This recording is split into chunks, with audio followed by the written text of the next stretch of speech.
Assalamualaikum warahmatullahi wabarakatuh. Perkenalkan, nama saya Muhammad Wahab Al-Hakim, biasa dipanggil Wahab. Saya dari Prodi Tadris Matematika atau Pendidikan Matematika dengan NIM 250108110067. Pada kesempatan kali ini, saya akan membahas tentang kesesatan relevansi. Ya, jadi kesesatan relevansi itu termasuk salah satu bab dari mata kuliah Logika dan Himpunan yang diampu oleh dosen Dr. Haji Wahyu Hengki Irawan, Magister Pendidikan. Oke, tanpa banyak basa-basi, tanpa panjang lebar, langsung saja kita bahas ke materinya, yaitu ke slide berikutnya. Nah, di sini tertulis pengertian kesesatan relevansi. Nah, jadi apa sih itu kesesatan relevansi? Ya, kesesatan relevansi adalah logical fallacy atau salahnya berpikir, ya. Kesalahan berpikir, kesalahan berlogika yang terjadi ketika seseorang memberikan sebuah alasan yang tidak relevan atau tidak sesuai dengan topik yang sedang dibahas. Atau dengan kata lain, orang tersebut terlihat seperti berargumen, akan tetapi isi dari argumen tersebut tidak sesuai dengan topik yang sedang dibahas. Seperti itu. Kemudian lanjut ke slide berikutnya, yaitu contoh-contoh kesesatan relevansi. Sebenarnya ada banyak banget contoh-contoh kesesatan relevansi, akan tetapi pada kesempatan kali ini saya akan membahas 3 hal saja. Yang pertama, argumentum ad hominem. Yang kedua, argumentum ad verecundiam. Yang ketiga, argumentum ad baculum. Oke, lanjut ke slide berikutnya.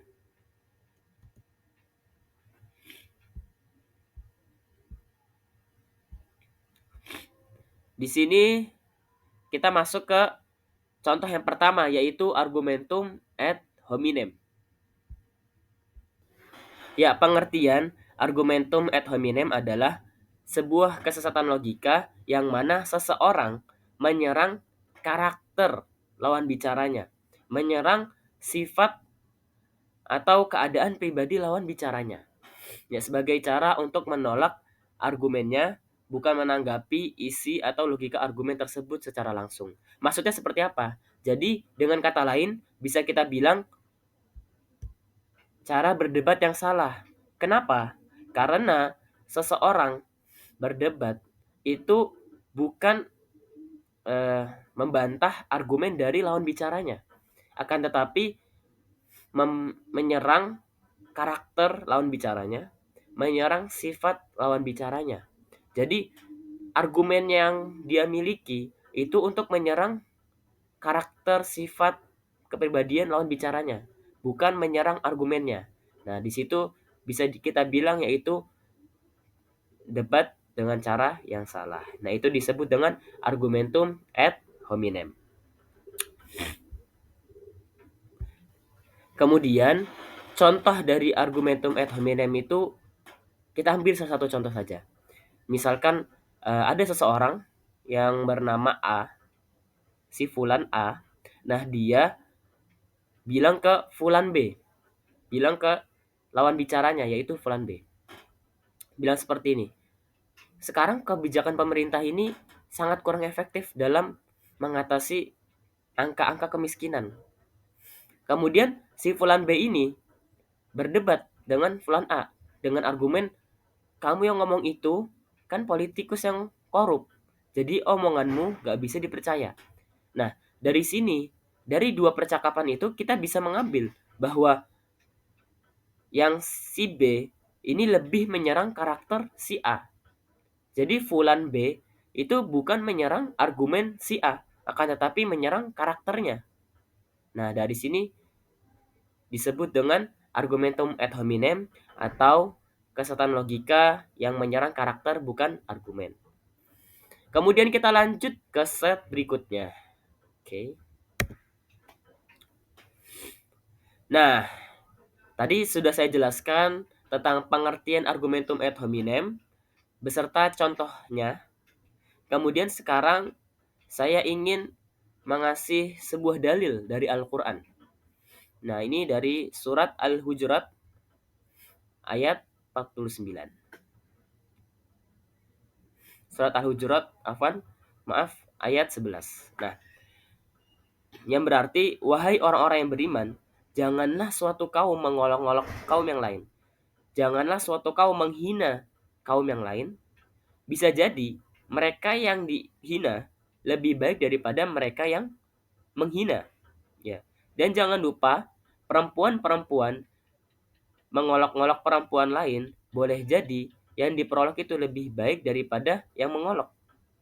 Janganlah kamu mencela dirimu sendiri dan janganlah kamu memanggil dengan gelaran yang buruk. Ya.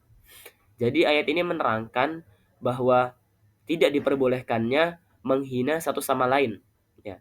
Kita tidak boleh menghina saudara kita. Kita tidak boleh menghina teman-teman kita. Kita tidak boleh menghina orang tua kita. Kenapa? Karena ketika kita menghina seseorang, bisa jadi orang itu lebih baik daripada kita. Seperti itu. Itu makna yang sangat relevan dari dalil Al-Quran tersebut. Kemudian kita lanjut ke slide berikutnya, yaitu argumentum ad verecundiam. Jadi pengertian argumentum ad verecundiam adalah ketika seseorang menganggap bahwa suatu pendapat itu benar hanya karena dikatakan oleh seseorang yang terkenal, ya, seseorang yang memiliki kewibawaan. Padahal orang tersebut tidak ahli dalam bidang yang sedang dibicarakan. Ya, contohnya yaitu di premis pertama, dokter gigi saya bilang vaksin itu berbahaya. Jadi saya tidak mau divaksin. Kemudian penjelasannya, meskipun ia dokter, akan tetapi bidang keahliannya tidak sesuai dengan imunologi atau virologi. Ya, jadi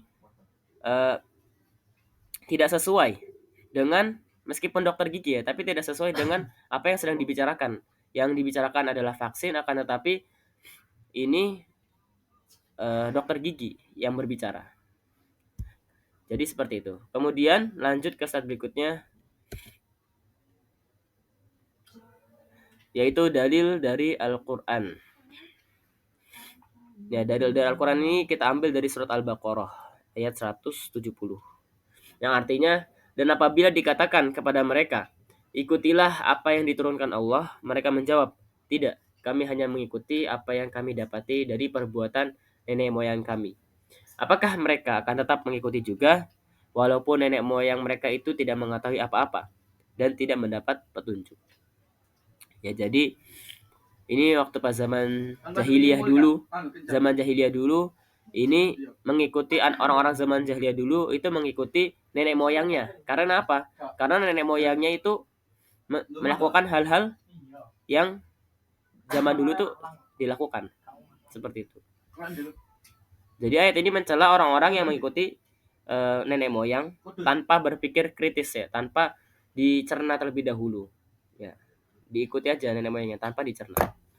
Ini sangat sesuai dengan argumentum ad verecundiam, yaitu menerima sesuatu hanya karena sumbernya dianggap berwibawa, bukan karena kebenaran. Oke, sekarang kita lanjut ke slide berikutnya, yaitu argumentum ad baculum. Ya, jadi pengertian argumentum ad baculum, atau apa sih itu argumentum ad baculum? Ya, argumentum ad baculum adalah kesalahan berpikir, kesalahan berlogika, ketika seseorang memaksakan orang lain supaya pendapatnya itu benar, akan tetapi menggunakan cara-cara yang salah, yaitu memaksa, menggunakan kekuasaannya, atau dipaksa dengan cara-cara yang salah. Ya, jadi dengan kata lain bisa kita bilang dia itu tidak memakai logika untuk mengajak, akan tetapi menggunakan ancaman. Seperti itu. Yaitu contohnya kamu harus ikut pendapat ketua kelas. Kalau tidak, nanti kamu tidak akan diterima di kelompok kita. Nah, di sini ada kalimat ancaman, yaitu tidak akan diterima di kelompok kita.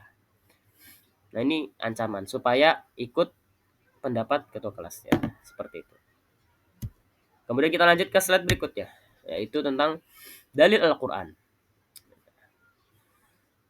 Kita ambil dari surat Al-Baqarah ayat 256. Ini yang berbunyi la ikraha fiddin ya. Tidak ada paksaan dalam menganut agama. Sesungguhnya telah jelas jalan yang benar daripada jalan yang sesat. Nah, jadi menurut Al-Qur'an seseorang tidak boleh dipaksa. Seseorang tidak boleh dipaksa. Baik itu dengan cara yang baik maupun dengan cara yang salah. Tapi lebih buruknya itu dengan cara yang salah. Dengan mengancam, terus dengan kekerasan, dan lain sebagainya. Oke, sekarang kita lanjut ke slide berikutnya. Sebentar. Nah, ini kita masuk ke slide tujuan. Jadi, apa sih tujuan dari awal sampai akhir itu? Yang argumentum-argumentum tadi yang saya jelaskan, ada 3 argumentum. Nah, tujuannya yaitu ingin memenangkan perdebatan atau memengaruhi pendapat orang lain ya dengan cara yang tidak masuk akal. Ya, seperti menyerang pribadinya, seperti menyerang karakternya, seperti menyerang sifatnya, bukan menyerang argumennya. Ya, menggunakan kewibawaannya, menggunakan apa namanya? Terkenal. Ya, dia terkenal akhirnya ingin menang dalam perdebatan. Atau menakut-nakutinya, menggunakan ancaman. Ya.